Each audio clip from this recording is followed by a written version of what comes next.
Step 1, wake up early, gonna rise with the sun. Step 2, get some good, some food in you. Step 3, think real hard about what you wanna be. Step 4, everybody just do your thing. Wake up, today's gonna be a good day. Wake up, today's gonna be a good day. Wake up, today's gonna be a good day. Wake up, today's gonna be a good day. Wake up, today's gonna be a good day. Wake up, today's gonna be a good day. Wake up, today's gonna be a good day. Wake up, today's gonna be a good day. Yo, set your affirmations, aspirations. I got shit to do, the aftermath of preparation. Good food, good mood, blood in circulation. One step at a time, yeah, that's how you make it. Set a goal you control and the steps you take them. I try to pick one thought, have some concentration. And if I make a mistake, it's called education. I try to do this every day, call it replication. Wake up, today's gonna be a good day. Wake up, today's gonna be a good day. Wake up, today's gonna be a good day. Wake up, today's gonna be a good day. Wake up, today's gonna be a good day. Wake up, today's gonna be a good day. Wake up, today's gonna be a good day. Wake up, today's gonna be a good day. So life ain't easy, yo, I think there's a reason though. Ups and downs, just like every different season, yo. Sometimes I'm high, other times I'm barely breathing, though. I always gotta fight and hide from the demons, yo. Negative thoughts are poison, they rot. Head full of flaws, so here come the clouds. They'll never stop unless I can swap all the bad for the good in my head when I'm lost. Yeah, so I'ma fake it till I make it. Positive thoughts are overtaken, I got patience. One day at a time is how you operate a cadence. A flow, you grow, you show yourself a foundation. Stay away from all the shit that causes temptation. I know that I like to do it cause it's sensation. I live my life in my head like a narration. Don't expect greatness, do my best, man, I'll take it. Wake up, today's gonna be a good day. Wake up, today's gonna be a good day. Wake up, today's gonna be a good day. Wake up, today's gonna be a good day. Wake up, today's gonna be a good day. Wake up, today's gonna be a good day. Wake up, today's gonna be a good day. Wake up, today's gonna be a good day. Wake up early, gonna rise with the sun. Step 2, get some good, some food in you. Step 3, think real hard about what you wanna be. Step 4, everybody just do your thing.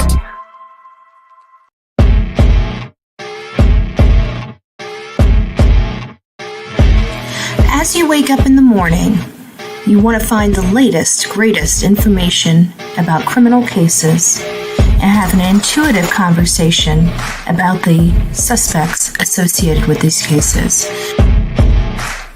Head over to the Bullhorn Betty channel on YouTube.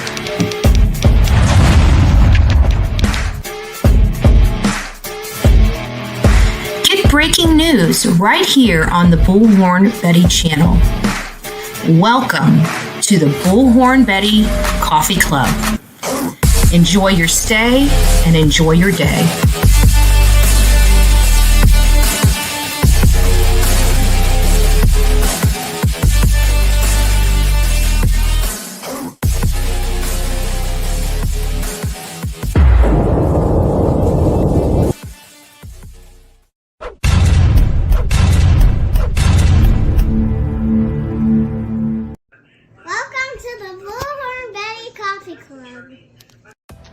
If you shave your cooch, but not your booty hole, is that the same as a mullet?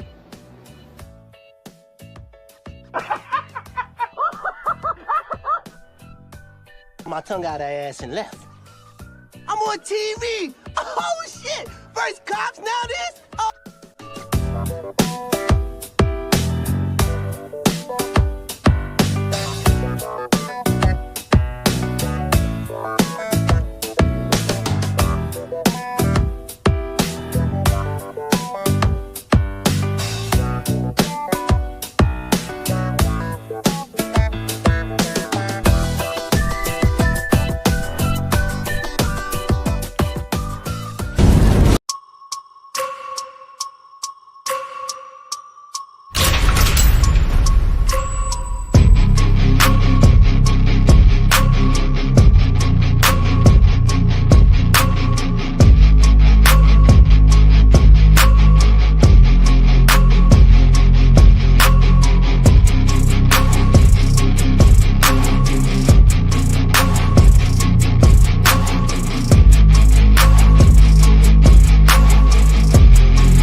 guys, I'm Bullhorn Betty, and this is the Bullhorn Betty channel, where we're taking a deep dive into Sebastian Rogers.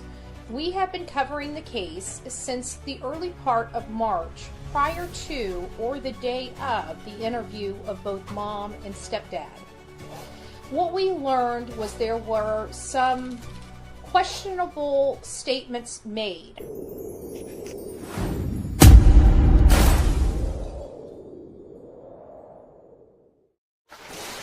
And then we started looking into the parents, which really ruffled the feathers of the mom, more importantly, the stepdad. He felt that if we just took all the drama out of this, there's nothing here to see except a teenage boy that just simply ran away from home. That couldn't be further from the truth. In fact, this mom and stepfather has hired some of the most vile people to assist them in locating their son. From past felons that are currently committing crimes to questionable people with questionable pasts, such as substance abuse, where one of their searchers is seen in the woods utilizing substances through a straw and a dollar bill up that person's nostrils, inhaling whatever it was that he was doing. Then you have another content creator that is filthy, which again is just representation of the people that they hire to assist them. And then lastly, one of the main supporters of the mom and stepdad has now 2 new civil actions against her, one for child custody and another one for stalking her ex-pregnant girlfriend. So, and then after that, an incident report came about where she or her other daughter put bruises on her youngest daughter's throat. Again, this just kind of embodies the type of people that are representing Sebastian's mom and stepfather. While I never criticize anybody's past, because let's face it, we all have one.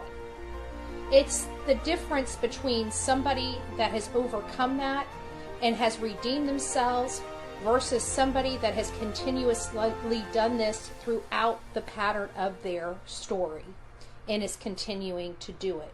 No redemption, no remorse, just continuing the same bad behavior over and over again, expecting different results. Sebastian Rogers deserves better than this. He deserves the right type of people searching for him and looking for him. There has been a lot of statements made from the mom and the stepfather, predominantly the stepfather, Chris Proudfoot. And I've got to say, the inconsistency, the anger, the vitriol, and the threats and intimidation that he has posed to just about anybody and everybody searching for his son, his stepson, has me very, very, very concerned, including my own arrest. For what? For doing my job and speaking out against him, as well as law enforcement in the area. This makes you take a back seat because you see parents that are spending more time trying to shut my mouth than they are searching for their own missing child that disappeared from their own home. Why? That is the question we should be all asking ourselves, is why. We're going to be going over this case a little more in depth. I hope you stay tuned. We have a lot to discuss and a new case to bring up. I thank you all for being here. I hope you take the time before we start to give me a thumbs up. And if you haven't subscribed to this channel, please consider doing so. If you would like to help me with my legal expenses, or just to support the efforts that we're doing, we have a variety of ways that you can contribute. From the GoFundMe to help me fight specifically with my legal expenses. We have Cash App, Venmo, PayPal. We have an Amazon wish list if you just want to give me a thank you item or buy something special for the Lila. Again, this is truly a family, and we've truly come together for the sake of Sebastian Rogers. And we're going to continue to fight for him. And we're going to continue to expose the mom and stepdad's weird behaviors and inconsistent statements. and we're going to expose those around them that are doing nefarious things to prevent the search or Sebastian being found. I hope you guys support all the creators that have come together to say no to this nonsense and to keep Sebastian first and foremost. God bless each and every one of you watching this, and have a great day. What we do know as fact, however, is that Seth has been searching for his son ever since his son disappeared. Seth has publicly taken a polygraph. He has publicly produced his work records. This man has done everything he could possibly do, including working with the FBI, working with me to advocate for his son, calling on the national media, getting Nick the Hat and Dog the Bounty Hunter, and we're here with what from the mom and stepfather? Nothing for almost 10 months.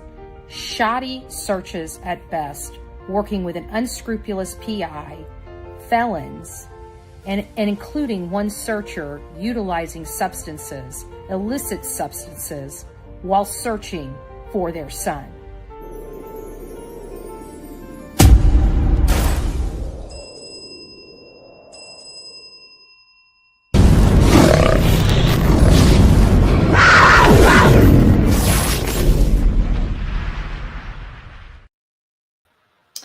Well, good evening, my beautiful people of YouTube, the Coffee Club, and of course, our beautiful moderators in chat. Thank you for all being here.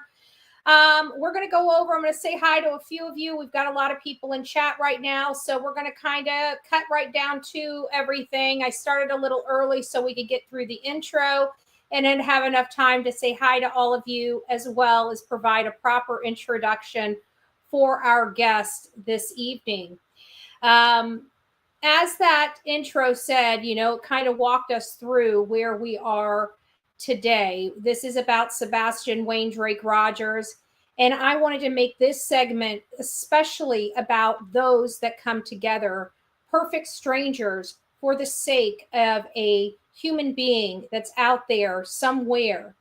And it takes a lot of great people, a lot of content creators, a lot of people behind the scenes, many on many different platforms that work tirelessly behind the scenes as well in front of the scenes to let you know if people are missing and who they are and more information about that. They are the ones that dive in immediately and start getting information and start going through recordings and start putting things together and start placing things together and start reaching out to other content creators, informing them about a missing person, or in this case, a 15-year-old autistic boy.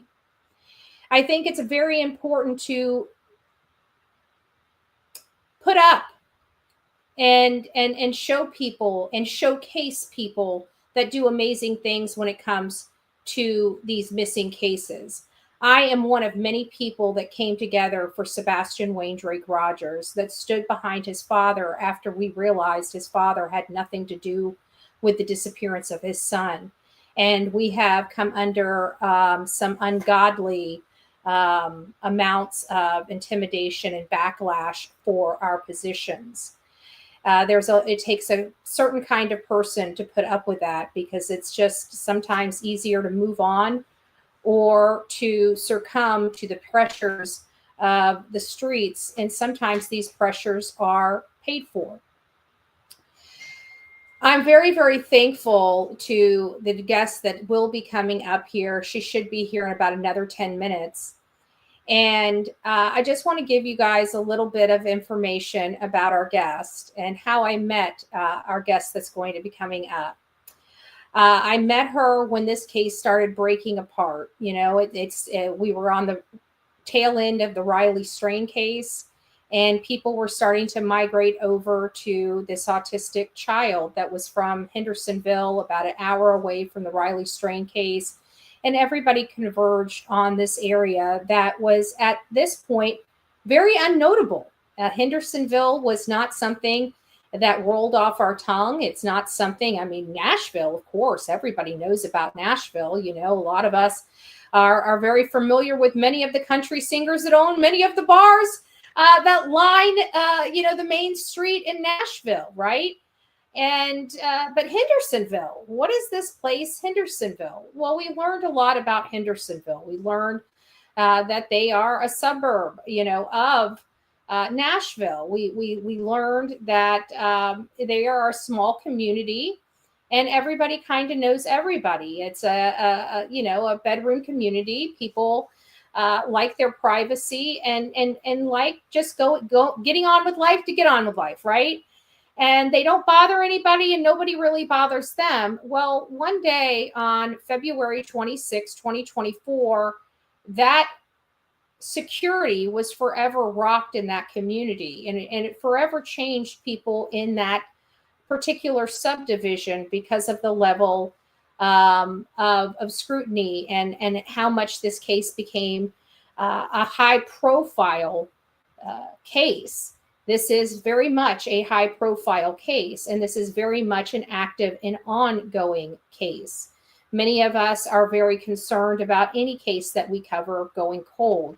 The one good thing about this particular case is that it has not gone cold. We are still in an active criminal investigation, and it does sound like things are moving. I know that prior to this, you guys know that this live had been set up for some time, and new information was broke earlier today. I want to make sure that you all know we will be discussing the information that was released by Channel 4 and picked up by Channel 17.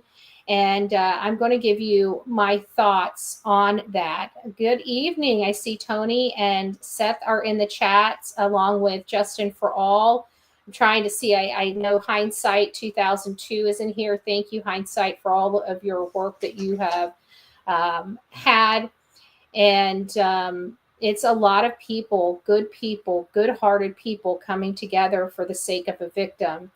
And I am, without a doubt, happy to introduce our next guest. So getting back to how I know the next guest is there was a group of people that reached out to me on TikTok. They wanted me to immediately drop everything and come to town, which I was willing to do. Many of you guys know I was having car problems at the beginning of this case. That's what prevented me from going out to the Riley Strain case. And so this group of girls wanted to fly me in. They wanted this big protest, all this other stuff. And if you've been watching me for a significant amount of time, we just don't do that. It's a process before we ever get to this, in the street protest in front of, we do a lot of other types of stuff, such as fact finding. That usually is my foundation in any case that I get involved in, is the fact finding out what happened, how it happened, getting a preview, a lay of the land, if you will, and following the leads where those leads lead. And if I find that there is something that we need to advocate for, or, then we move into those types of discussions and then start reaching out to local law enforcement and government to find out what we need to do to accomplish that. But we just don't jump right in, right? And lo and behold, this is going to shock you who it was that wanted me to come in. It was Barbecue Lady and Tammy. They were the ones that wanted to fly me down there. So, me, I don't really get or collaborate with anybody without doing my fact finding and my due diligence. So naturally, I was looking at some of the stuff they were doing. At this time, it really wasn't anything, bad. They were, for everything I could see, when I was looking at it, they were just trying to advocate for Sebastian Wayne Drake Rogers. But I started hearing them night after night, saying stuff. They were being negative, and I could tell very quickly they weren't going to be people that I would associate with. They're one of those people that I could tell immediately that you need to watch yourself around. And I don't like being in any position where somebody that I need to watch myself around has to fly me out. So long story short, now you guys see the fracture where it has become today. Okay. But along this path that I was going down on TikTok, and in this case, just breaking wide open, and me being almost desperate, if you will, to get to Hendersonville, that's when I started realizing that wasn't going to be a fact for me. Okay, I was going to have to do this from the sidelines with everything that I was going through with the vehicle, and so that led me to this group of gals. I believe it was, I can't remember all the people that were there, but it was Chasing Crimes, Ocean, a few other people on TikTok, and I had an opportunity to not only meet them, but kind of chat with them, talk to them. They seemed like they were here for the right reasons. They were being drugged, and pulled and tugged in every which way but loose, related to,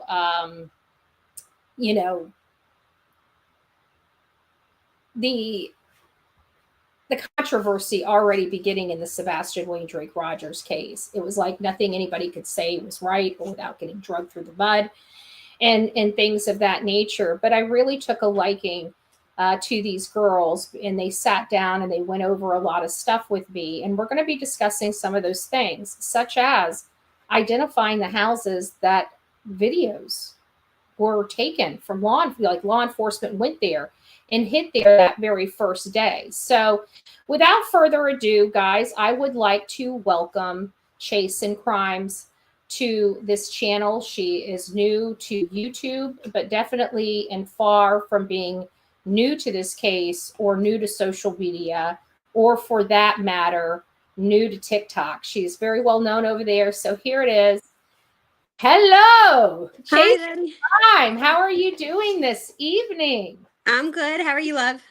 I am doing well. I'm doing well. I knew I wasn't going to be able to get through my intro, so I had to start a little early so I didn't push you too far back. No, you're fine. I'm always running a little behind always anyways. Well, you're perfect. You're actually early today. So you did good. You did good. So thank you so much for being here. There are a lot of people in the chat that I see that I recognize from TikTok. So you've got some people here from TikTok. But most of the people here on YouTube really don't know you. And so I thought it'd be a great idea to bring you up, bring you over here, because you've done a lot of work on the Sebastian Wayne Drake Rogers. You were kind of involved in the Sebastian Wayne Drake Rogers before I was even involved in the Sebastian Wayne Drake Rogers case. So I just want to first start out with learning a little more about you. Who is Chasing Crimes? Where did the name come from? Where did Chasing Crime come from? Tell us just a little bit about yourself. So I think a lot of people get confused about that because my name is Christina. So I got the name Chasing Crime because of my son. So I kind of named my page after the two things I'm very passionate about in my life, which is my son and true crime. So I kind of just put them together and it just worked. So and I got to be honest with you, because we always grab the first name. And so how does it feel with a whole bunch of people calling you Chase when it's your son's name? I'm so used to it by this point. Like if I get called Christina, like I have to it's a second take for me because I'm not used to. You forget. I know. I don't hearing even that. remember my name. I think my mom's going to start calling me Betty pretty soon. Yeah, right. So yeah, that's where I got the name from, though. And you're from TikTok. So tell me what brought you to TikTok to begin with. I mean, I came to TikTok about in 2023, and I quickly found myself in the true crime algorithm very quickly. Mm-hmm. But I found my interest in a lot of cases, and then very quickly I just kind of started deep diving into cases. I always had a true crime niche. ID Channel, the documentaries. I liked researching stuff. So I ended up on the true crime aspect of it, and I started off with the Idaho 4 case, but then as I started with that one, I found other cases I was interested in, and even some cases that people don't recognize, that don't get a lot of media attention. So I decided there's a lot of stuff that's going on in my past as well. So when it came to TikTok, I brought my I seen this my like traumas that I've been through, because as I've grown and gone through things, I was able to start spreading awareness in some kind of key areas that a lot of people weren't talking about at the time. So I came to TikTok for basically just for enjoyment purposes, and I quickly ended up divulging into the true crime aspect of it. And so now you're kind of opening a new channel here on YouTube to kind of discuss true crime cases. Tell me a little bit about your YouTube channel. So I've previously wanted to come over to YouTube. I had some over the past year, but I do have an autistic son who has some medical conditions, and we had a lot of struggle in the past year with that. So I didn't have the time to, but now that we've gotten some answers, we've gotten a diagnosis and stuff like that, I now have the time to not only take my awareness for cases over there and spread information and help families. And on one platform, I would like to move over to, multiple platforms at this point, because I do have the ability and the time, and I'm not the type of person I won't do it until I have the time to completely do it and do it right. Right. And I got to tell you, being able to advocate on all platforms is very, very good. You want the name of the game is getting attention and getting these cases in front of people to see them, and hopefully find answers. What interested you in the Sebastian Rogers case? Kind of, if you can go back to the beginning and tell me on how you heard about it, how you learned about it, and what are some of the first things you did when you learned about this case? What are some of the first action items that you did to investigate and start looking into this? So I originally, I came on it since day one. As soon as the case hit, social media and everything, a lot of people sent it over to me, and a lot of attention was going to Riley Strain and all these other major cases, and Sebastian wasn't getting that. And I think with the autism kind of tugged at my heartstrings, because I was struggling with that with my son at that time, so it kind of drew me to this case right off the bat. And I tend to go to the cases that aren't getting enough attention. I'll focus on the major cases, but I like to give, kind of divide my attention and give my attention to other cases as well. So I made a promise to myself that I was going to stick with this case and stick it all the way through. And that's exactly what I'm doing. So I've been covering it since day one. And as soon as everybody started sending me the information, the first thing I did was, research the family, sorry, I got a message that's distracted me. Researched the family, looked on all the social media platforms, digged into the area a little bit more. And I always start off with that. I do my own research, and I kind of look for the interviews or the timelines, and I start to build my own timeline, and I add in my information there. That way I can always go back to it if need be. And it's always good to do, when it's a case that's taking this long. It definitely comes in handy. When you initially started looking into that, say, looking into the background of, say, the parents and looking at those initial interviews, do you remember at the beginning kind of what your thought process was at those initial stages? I always go back and look at I keep an open mind when it comes to the very beginning and throughout the entire case. Like, I'm always open to new information coming out, and I like to base any type of speculation off facts, obviously. But as far as the interviews go, like the inconsistencies and stuff like that kind of threw me for a loop, and it raised red flags right off the bat for me. So now, let me stop you there, because I think when many of us get involved in the case, like, say, if we start a little late, like not at like breaking news, but say maybe a week later, we're playing catch up. So we watched those things back to back. Was that one of the things that you did? And is that why they were so noticeable? Or did you watch them as they were happening and realize, you know, as they were happening that they were being inconsistent? Yeah, I was watching them as they were happening. So as interviews were coming out and information was being released and groups were going up and Facebooks were going up and all the information was kind of coming to light. So it's definitely easier when you start it from the beginning because you're not playing catch up. But you also have the downside of it where you playing catch up, you don't have the ability to catch certain things right off the bat because you don't have that prior knowledge of the other things. So you're kind of back to back to back with things. So you don't have the open line. What were some of the things that, okay, so say we're now, you know, the first initial days you started researching this case, like at day 1, you started seeing, it was about day 8 that 7, 8 that they started doing interviews. So then you started having a little more context. Well, which one did you watch first? Did you know about the Dutchess interview, or did you just watch the WSMV interview at first? I watched the Dutchess interview first, and I think we streamed it on my platform because the way that I liked to do when I cover cases, I like to watch it together for my first instinct and kind of bounce ideas off of each other. And I've always benefited off of that. Not only myself, but people that are in the chat and people that are, because then it gets people more involved. So I like to watch the interviews as they happen and play them and then discuss them directly afterwards.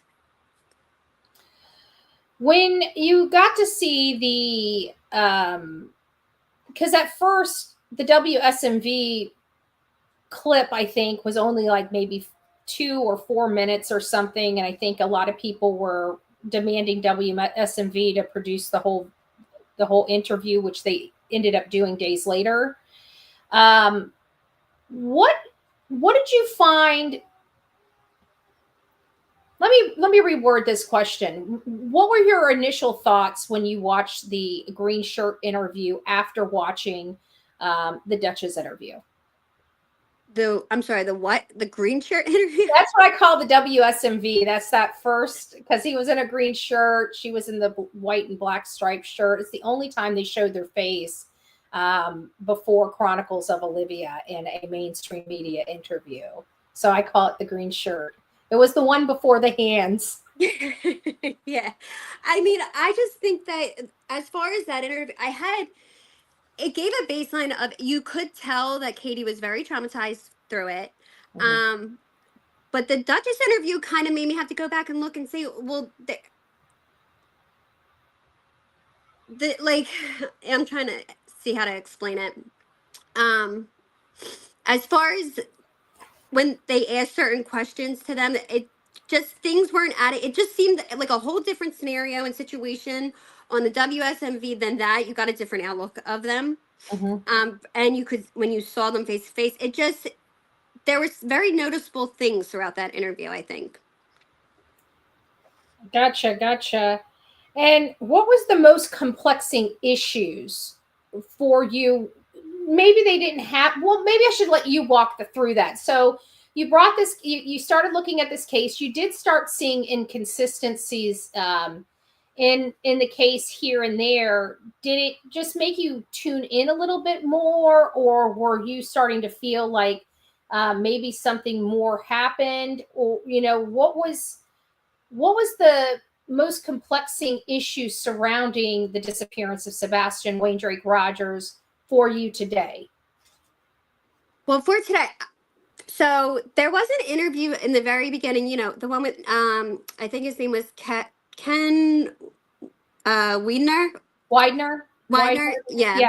And he said that with Nick. So with that interview, they said that there was a dog scent that stopped at the door. We actually played that and spoke about that several times over on TikTok. And I went back recently to find that, and that interview is there, but that clip is not. I don't know. Okay, so explain the clip. So for people that didn't have it, you caught it early on. You had a live about it. Just describe what the context was around the statement? Well, he just stated basically when they talked about the dog scent, where the scents were located, if there was any other. He said that the dog scent stopped at the door, at the garage door. Was he referring to the front door? No, the actual within the house, like right inside of the garage. Oh, He was talking about that garage door. So it led me to my very first theory, which I don't do theories until I have enough information, which was at that point I did have an idea and a little bit of outlook and insight on the situations and the information that's been provided. And I thought that he was put into the a vehicle in the garage, considering that he never exited the home, that clearly on footage, clear footage that we know of publicly at this time. So that little interview there, when they didn't speak, or when I couldn't go back and review that, and I have the notes on it, I found it very odd that they left that out. So if anybody has that part and has it recorded, because I didn't record that interview, please let me know, because I did ask people before for that, and nobody seems to find that clip, has found that clip. Yeah, that's why I always put the stuff in YouTube. Like, and I still need to go back, because we forget that the news groups, they modify these things behind the scenes. Sometimes that's why URLs that you had on like a sheet no longer work. They give you that page not here, whatever, 404 code. And it's because they modified it and changed it. And so they package it looking the same, but the video has changed. I've seen that a few times where I've had to go back to my live and hunt for it to get clips that were later removed. So Right. What are your current theories right now?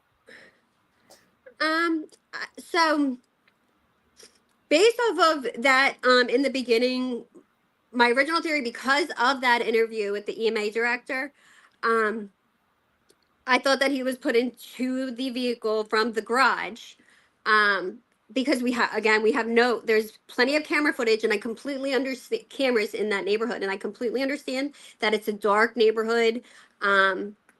But I just find it very odd that there would be no footage of him exiting the home. So I never really believed that he was a runaway from the start. I mean, obviously in the beginning, I kept my mind open to that.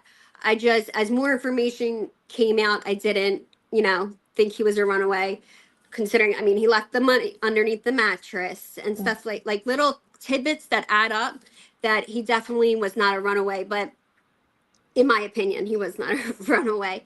But so I thought that they had put him in the vehicle, but then as more footage came out, like the flashlight video, which I never ever thought that was a trash truck. I thought right away it was a vehicle. And the fact that it seemed like Sumner County was very upset at the fact that we know that they were very upset at the fact that was released. So that has been a kind of a focus of mine. So it put me back to the theory of that he was, after, I don't think it was into the garage, and he left, and he was transferred during the 911 dispatch call, which was my original theory. Based off of everything else and the information I think that he was taken out, carried out, and put into a vehicle in the common area. Someone's vehicle. Yeah. Now I want to go back just a little bit. I want to rewind a little bit, because a lot of people don't realize how much work you've put in. You're not just pulling theories out of your rear end, right? No. I mean, you did some major legwork. Do you want to dive in just a little bit about some of the work that you did behind the scenes? Because, for example, I was on, I believe it was your show, where I came on panel, and you and a bunch of other wonderful people were on panel as well. And you guys actually took the time to identify, like, you overlaid maps, you identified which houses the camera footage was collected from law enforcement. I mean, that's a tedious, time-consuming project. Can you talk about some of the work that your team and the people that you collaborated with and other creators that you may have worked with, the work that you guys did? Yeah, so as far as the cameras footage goes and the maps, as the dispatch call was, when the dispatch call came out, we sat there and we listed off, we pulled, we used Google Earth, like we all do. We used Google Earth and then listened through the dispatch call. We marked down, as they said, clear or nobody's home, or um, kind of designated what cameras they touched and which ones they had to go back. We went over through that to see what is the likelihood of him walking out the front door and, and being caught on camera. And the fact that when they came out, that there is no footage of them being on camera. And you guys identified that there were a significant amount of cameras, outside Yes. cameras in that area, right? Yes, there's a lot of cameras in that area. And like I said, I understand that neighborhood is a dark neighborhood. But there are some street lights, you have porch lights. So you would think that he would have been caught some way, somehow in that area. And we would look at the extended area, even past the 5-mile radius that they originally searched, to see if there was any outlets through the maps that he could possibly have gone in a certain direction and not been picked up on camera, or if there was, the body of water, stuff like that. So we went through each possible option that he could have done, and tried to theorize whether he could have done that and been caught on camera or not caught on camera. And it was things like that that we would kind of deep dive into and review and bounce ideas off of each other. So any little bit of information that was released, it was always, discussed. And I had a lot of good people surrounding me, and I still do, that we go through everything that's released and we look back at other information that we previously had to compare it and see where the inconsistencies are, or whether if we could catch anything. Because as we all know, these cases are definitely a team effort when it comes to the information and digging and finding out certain areas. So we also looked into, so other than the cameras and the maps, we did research a lot of the family members to see, because typically, considering wasn't the likelihood that he ran off. So then we went down the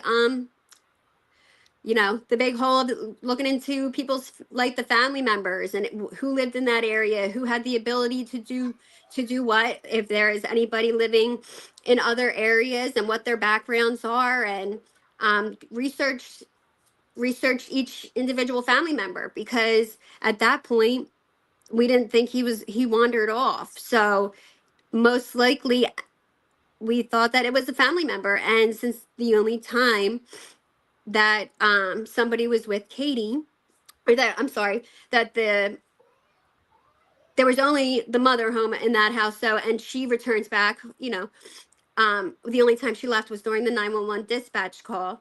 So at that point, he would have had to been passed off, if that is what happened. So that would have had to been, in my opinion, we had to start looking at who she had connections with. Right. Or who anybody surrounding that area had connections with that could have possibly and had the ability to do so. Yeah. Now we're going to segue just a little bit, because there is new information that's been released just in the last few hours. And I call him the unscrupulous PI. You know who I'm referring to. And we've heard along the way, because I also did a thumbnail, because there's several things that this unscrupulous PI has done. One is he's basically said the lights are boyfriend, girlfriend, a person walking their dog, a construction worker, an Uber, and including Miss Bobby's son is lying in wait. And so now we're hearing that there's this image that is coming out, or a video coming out showing somebody like 2 hours before the mysterious car that we're all trying to identify. I feel like this is yet another distraction, another thing to get people talking about him. I heard he was fired, and it seems awfully funny that he is in an article without his clients talking about another video.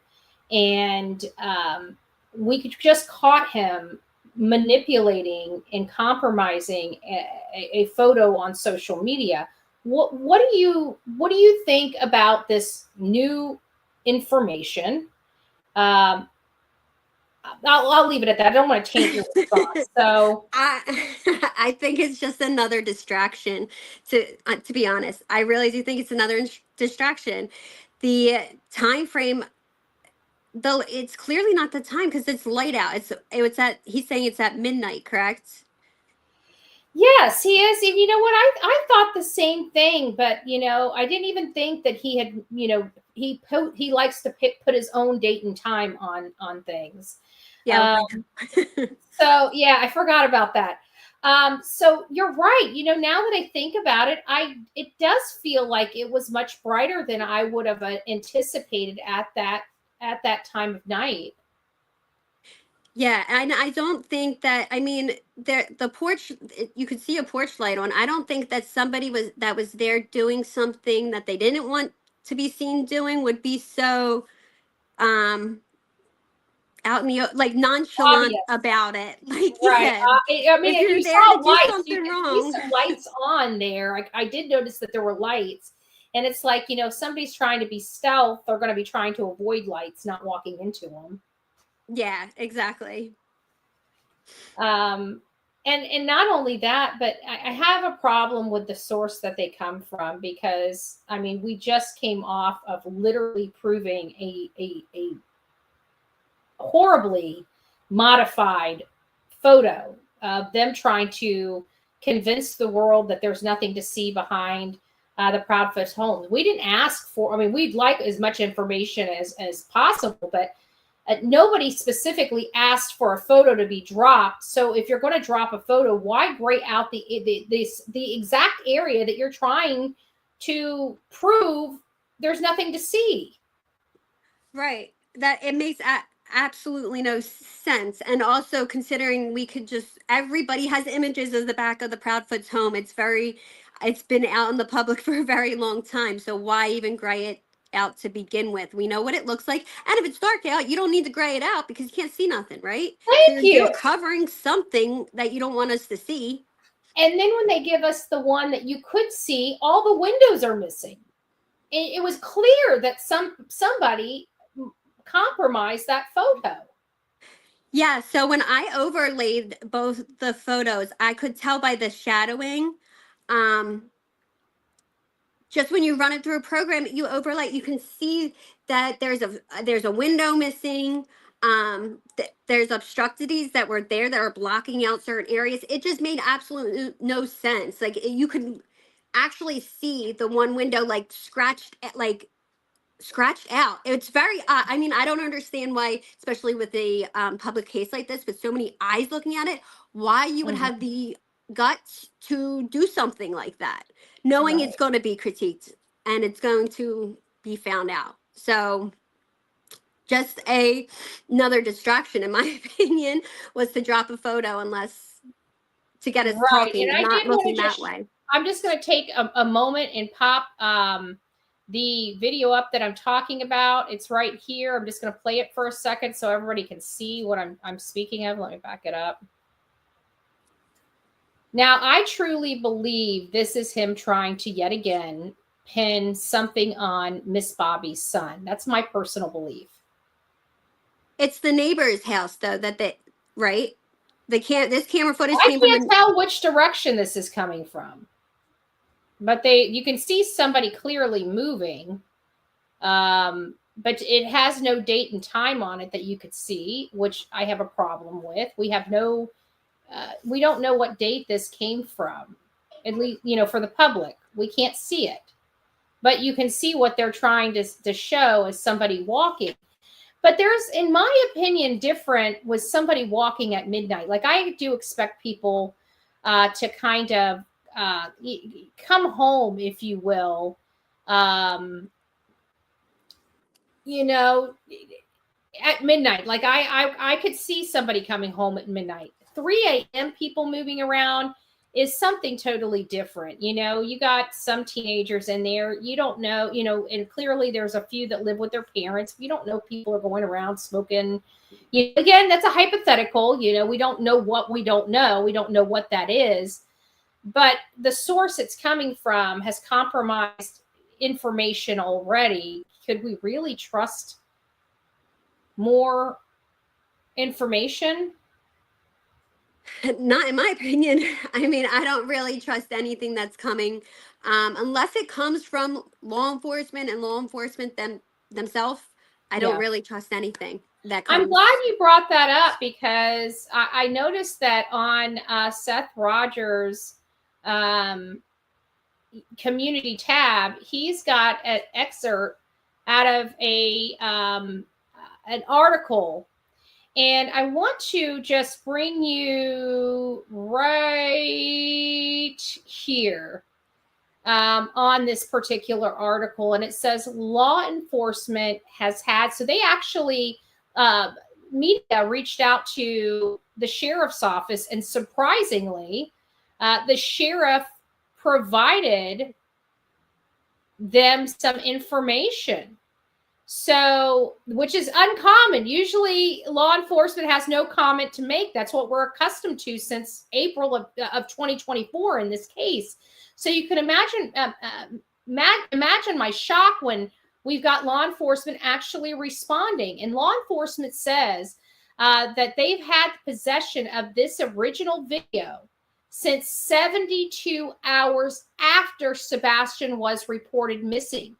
And after thoroughly investigating this specific lead, they've determined it has no relevance to the case, which further brings me to the question that we've kind of talked about already. Is this just another way to distract us? Because it sounds like law enforcement has this. They've determined they must have talked to the person that was seen in the video.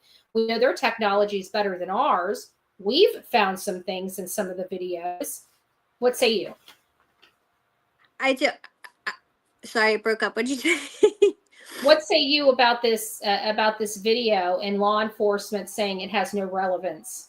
I do. I find it very shocking that they came out so quickly to clarify. I think they are personally fed up with the distractions themselves. So they're coming out and clearing it up. If they're clearing this up that quickly, they don't want, because of the other distractions, it's led to many calls, a lot of tips, a lot of emails that were useless to them, wasted time, wasted resources. Yeah. So I think they're trying, and now they're learning that they need to get ahead of the game with this case, because this case is, as we know, is wild when it comes to the people surrounding it, and just in general, the publicity and the media when it comes to that. So I think that they wanted to nip it in the butt real quick. I think they just wanted to not have to deal with all those calls. And plus they had that information. You would think though the PI would have spoke to them, and they would have maybe gave it, it said, look, we have this. Is there answers? If he had a good relationship, or if they still had communication with Katie and Chris, they could have cleared that up quickly too. So exactly. I think they're trying to stay away and clear up the distractions ahead of the game before they have to deal with them. Any more, blowing up the phone. They're a small community. People don't realize this is not this is not Nashville. You're not calling Nashville Police Department. You're calling Sumner County Sheriff. They're small. They can't handle the level of calls that they've been getting with this, but they've been doing it in stride. Let me ask you this. What... You've been in this case since the beginning. You've watched the twists and turns. You've watched the circus. You've watched the horrible behavior from a lot of adults that should probably behave a lot better. What would you like to see talked about more in the Sebastian Rogers case? What do you think is super important that maybe we're missing from your viewpoint, or something we should yeah. Honestly, I really wish that people would focus on Sebastian's, because if you do notice, when it comes to this case, most cases that get this amount of attention, it's like a pretty young blonde, or it's something attracts them. Something about Sebastian attracted this many people to this case, where it's on a larger scale, and it's not your typical, your typical coverage for the typical case that they usually cover. And I think people need to start focusing on what made him so special to so many people, and why everybody was drawn to this case. His smile, his personality, his attributes, all of those things. I would love for people to just focus on that versus the negativity of it. And I want people to kind of focus on the facts regarding for all three, everybody surrounding the case, creators, Chris, Katie, Seth, Tony. I want people to focus on the facts, because clearing up nonsense without receipts is taking so much away. Because there's so many crazy allegations getting thrown left and right that are baseless. But people that really investigate this case and want to know about Sebastian and want to find Sebastian know that these are baseless, and people want receipts. There's no receipts to be provided when something doesn't exist. Right. So when you have to spend for example, the Lore Lodge interview, you had to spend that entire interview clearing up all these rumors. How do you provide receipts for something that never ever happened? And you're wasting all that time and all of those views and that awareness for your child by clearing up baseless claims. And you can't provide receipts for something that never happened to begin with.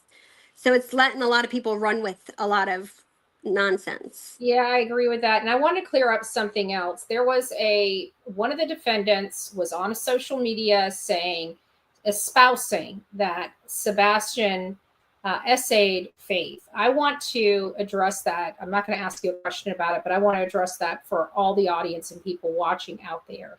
We have on Elevated Truth. Now, I don't care about any Yahoo third party that's not a part of this family, doesn't have contact with these people, doesn't know their elbow from their butthole.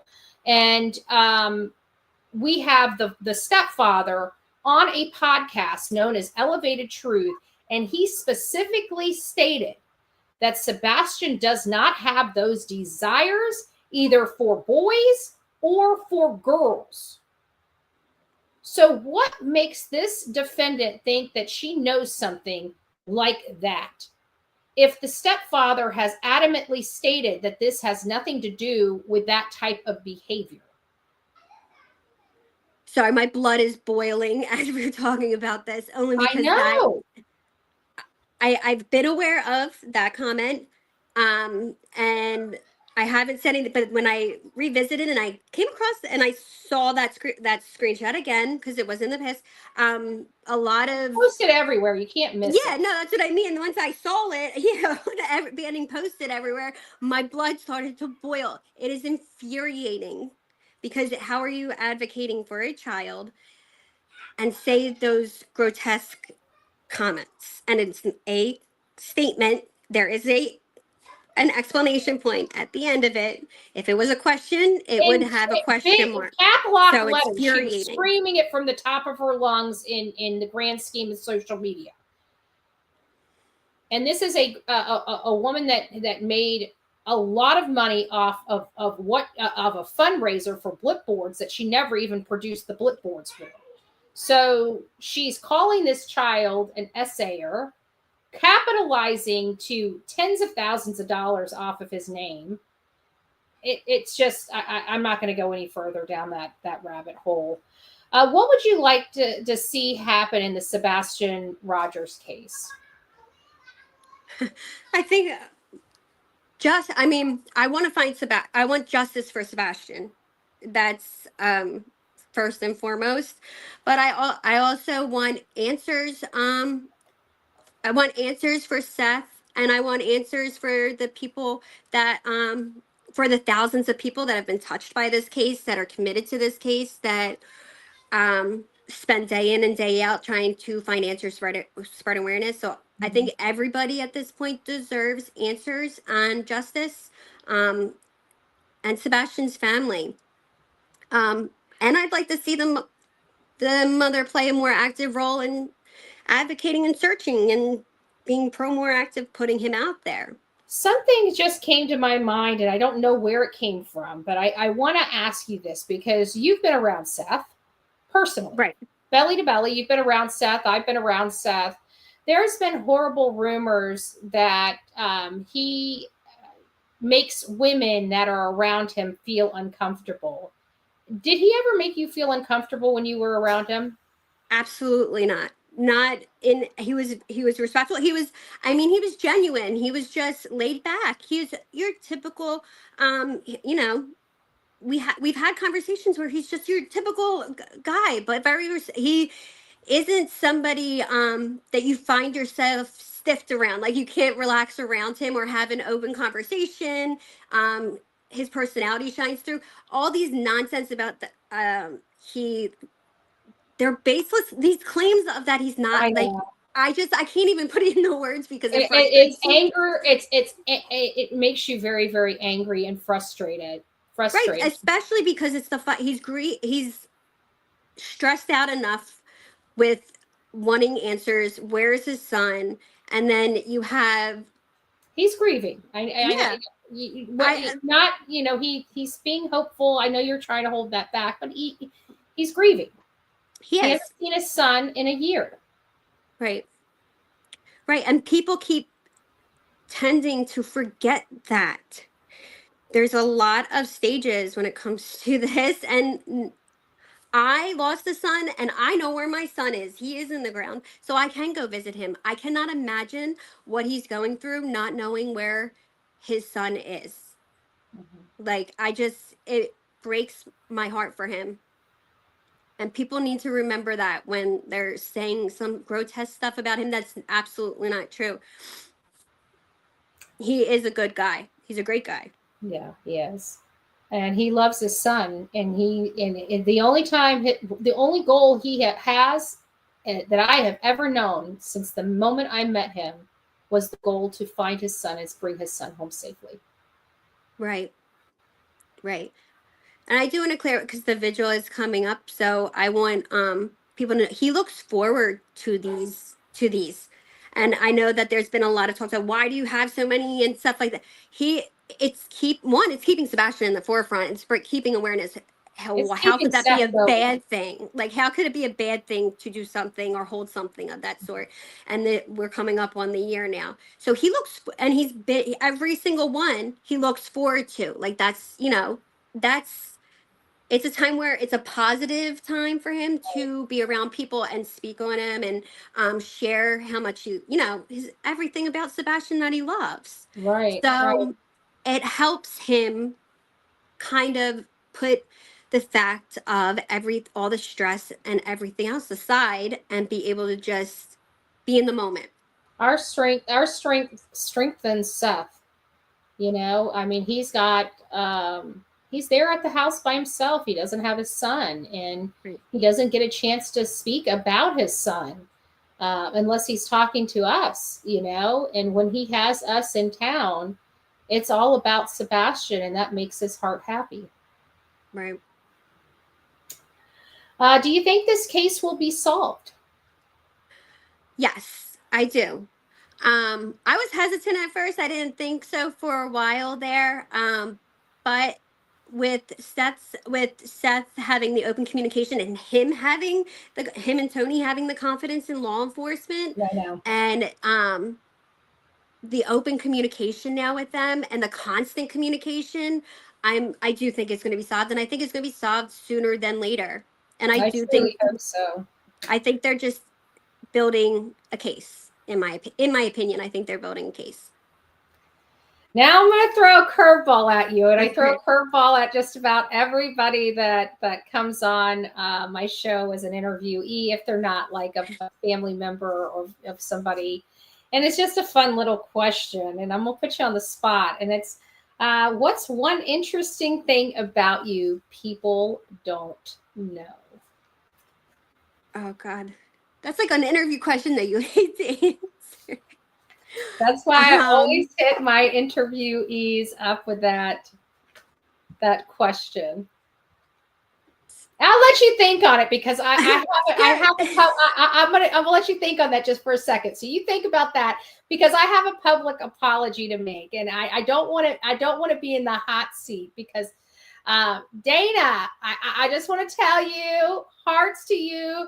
I didn't realize she was in the chat earlier, and you know how I just go when I'm not interviewing people. I'm just talking and showing, and I got a show, so I have it all set up, and I missed her. And Tony just reminded me when I saw his name in the chat, and I'm like, Dana, I just want to say, hey, girl, I can see you. No, I can't. All right. Hey, Dana. I can't even see the chat. I can't see it. I don't know the chat up. So hi to everybody. You're doing great. But you're not getting out of the hot seat. Tell us an interesting thing about you.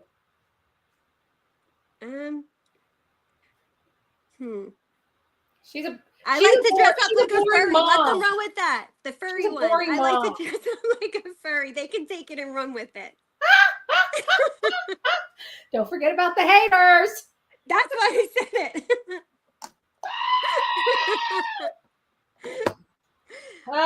Okay, here we go.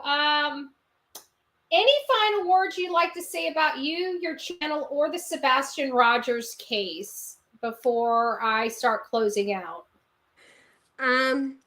As far as my channel goes, I do want to point out that everybody is welcome to come over to my channel. Everybody's opinion is welcome.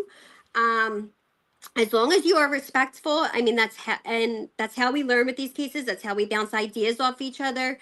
So I'm very open to, as long as you are respectful, everybody is welcome to come. Any hate, nothing of that sort will be tolerated.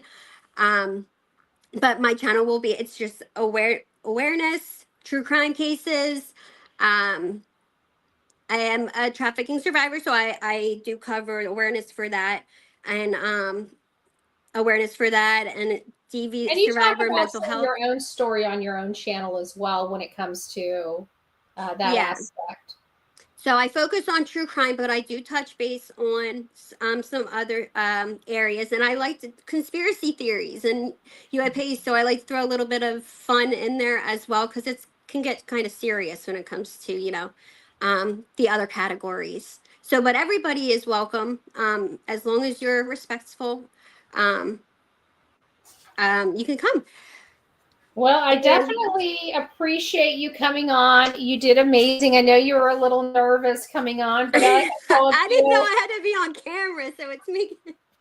It's funny because everybody that comes on gets really nervous, but I try telling them all you have to worry about is talking to me, and everything will flow well. So just like that, you did an amazing job. I think you really put your best foot forward.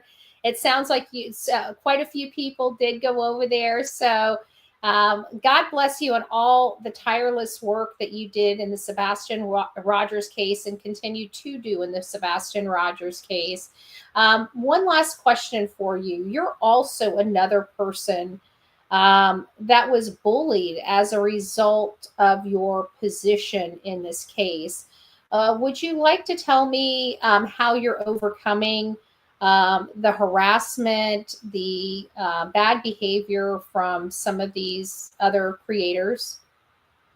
Yeah, so I had to take and I have to say thank you to the people that have been surrounding me over the past several months in this case, because they could see it was getting to me. I wasn't used to I wasn't used to this type of like hate and harassment. It definitely shows you where you need to gain strength. And so when it was time for me to step back for a few days, I was encouraged to do so, and it was respectful by everybody surrounding me, including Tony, Seth, I needed that for myself, and I was able to come back and be perfectly okay. I am not going to lie, it gets to you. It really does get to you because it's constant. And I know that if there's any ever another time that I need to step back from this case for myself for a few days, that they'll be supportive. I know that everybody is getting a lot of hate from all different angles. I think it was my stance of, in the beginning, like the screenshot that we had discussed, clearing up some of the misinformation, which was not targeted at any individual, kind of sparked a lot of hate coming at me in that direction.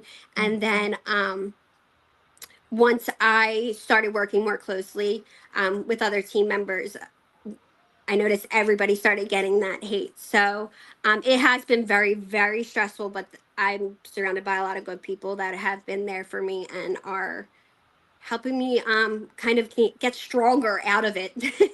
So it's, well, I can definitely tell you, I definitely appreciate all the work you've done. You work very hard. You try to seek the truth, and that is really all that's required, for me. And I really do appreciate your friendship. So thank you coming on here. Everybody enjoyed meeting you. So kudos to you. And we'll see you soon. And I'm sorry to anybody in the comments if anybody was saying hi. I couldn't see. I have no comments. And I don't it's probably a good thing. It's probably a good thing. But God bless you. God bless you. Right. Thank you. So Chase Thank and you, Crime. Daddy. Yep. So please give Chase and Crime a round of applause in the chat. You can go back and check it out after the fact. All right. Take care. You too. God bless. All right, guys. So I want to thank all the people. I know I didn't get a chance because I was meaning to say hi to everybody at the beginning. And then I kind of, we were losing. I knew I was going to lose some time. So Jules Takali, thank you for becoming the newest member of this crazy crew we call the Coffee Club, i.e. the Insane Asylum, along with Susan. Thank you so much. Kim, thank you very, very much for the super chat. Melanie, as always, good evening. Betty, Delilah, Mods, chat. I hope you all do well. Michelle, as well as Fancy's Mama, gifted Bullhorn Betty memberships. If you received your Bullhorn Betty membership, please don't forget to tell Michelle or Fancy's Mama, thank you, and welcome to this crazy crew we call the Coffee Club, i.e. the Insane Asylum. Dirty Diana, sending prayers and love. Thank you, Pamela, for that gracious, and I mean gracious, donation. God bless you for that. Thank you. I'll give you a scream and a toot. Thank goodness that one doesn't stink. Just saying. Okay, I need a laughy emoji or a laughy button. We need a laughy button. Shut up. Fine, I'll shut up. Me and you, love you all. Thank you so much. Oma, thank you for being here. Prayers for Sebastian and Seth. Thank you. Be Great donated 5, gifted 5 Bullhorn Betty memberships. If you received your Bullhorn Betty membership, don't forget to tell Be Great. Thank you. And welcome to this crazy crew we call the Coffee Club, i.e. the Insane Asylum. Jen in Georgia, God bless you. Thank you. We will continue to pray. We know you are struggling and you always have kind words to say to everybody else. God bless you. And we will continue to pray for you as well as your family. Grave Crime with Grace wants to remind us what it's all about. Sebastian Wayne Drake Rogers, this cutie patootie, Jules the cutie. Is up in the house. It's nice to see you.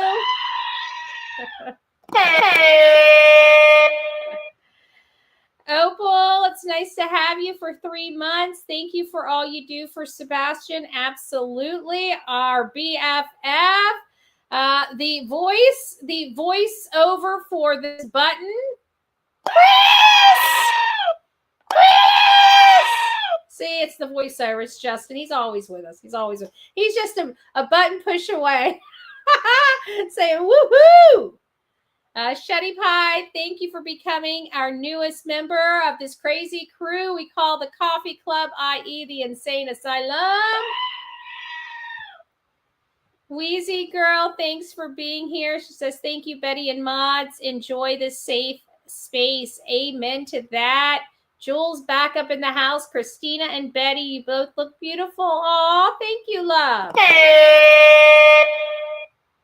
Angel of Light. I love it. Thank you for your super sticker. Cassie, it's nice to see you, my love. It's nice to see you. Thanking Chase in Crimes. Thank you for that. That was very sweet. And Nerdy Girl says, please hit that like. Sebastian Strong. Amen for that. Now you guys got to meet Chase in Crime. What a doll she is, right?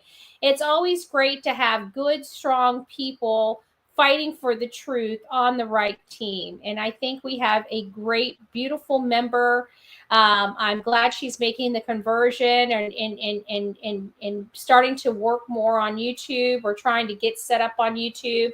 I definitely want to welcome her with open arms. We know what a crapshoot it is to get decent content creators in the true crime genre. And we absolutely want people like Chase in Crime to be over here and helping us with these cases. I see people saying, poll, poll, poll. We always like to do the polls here. It gauges our audience. I knew we were going to have audience members from all different channels on here watching, from hate channels to not. So I thought this would be a great opportunity for us to, go through the options here to get a more realistic idea of what people on the streets believe happened here. Give me just a second. It's not popping up. It's like taking its dear sweet time, and we want to get to it's still, let's get, okay. Give me just a second while it pops up. It's popping up now. Okay, we're ending the poll. Wow, we got great numbers for the poll. So I think this will be a pretty fair idea of everybody. Now, this is, I know hate channels were taking this poll. Other people from different channels, different crime channels were taking this poll. New people to us were taking this poll. So that's why I decided to use this particular live to do this. So what do you think happened to Sebastian? The questions were runaway, familial abduction, stranger danger abduction, or foul play. The lowest that came in was the stranger danger abduction. We had over 1,200 votes, and that was the lowest in the ranking of only 6%. Runaway, which is the original call into law enforcement related to the Sebastian Rogers case, and it is only registering as a 10% with all of us, 1,200 votes. It has that registering as the second to least lowest probability of our audience tonight. So the runaway is out. So now the only thing we have left is familial abduction and foul play. 27% of the audience tonight, of the 1,200 people that voted, believe that this is a familial abduction. That means a family member, there's a custodial type of interference going on. A family member is the one that abducted the child, either mom, dad, or other family. And then, of course, the main, out of 1,200 votes, 54%, more than half of our audience, believes that this child, there is foul play associated and attributed to this child's disappearance. And I see somebody else. Oh, look at that. Beautiful shining star saying, thank you, Betty. I just want to thank everybody out there that decided to come to this show and learn something new. But more importantly, this show really was to showcase Sebastian Rogers, but more importantly, to introduce to you a lot of the people that are behind the scenes working around the clock to bring Sebastian home and to bring Sebastian home safely, and not just newly aboard people. Chase and Crime has been around since the beginning of this case, doing wonderful work, advocating for this child, going through pure hell to do so, and continues to do it with a smile on her face and love in her heart. So kudos to her, as well as all of the other content creators out there doing the right thing by this case and doing it because they have a love for these victims. So thank you all. I see that Justin's in the chat. I see that Smiley's Stories World is in the chat. I saw Shay's Safe Space, and there are so many more. We cannot possibly name them all that are doing amazing work to try to make sure everybody has all of the information they need to have. So again, thank you guys. Have a wonderful night. I believe Justin for All is going to be queuing up his live, if he hasn't already, Mr. and Mrs. E Crimecast.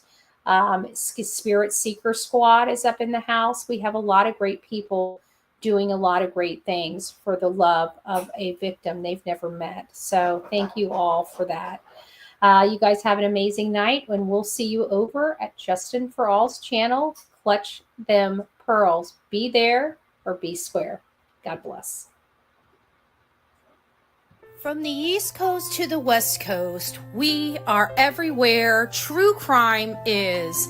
We are asking for the public's help. We are searching in the woods. We are doing what it takes here on the Bullhorn Betty channels to find answers to the most alarming cases we have been watching on the news.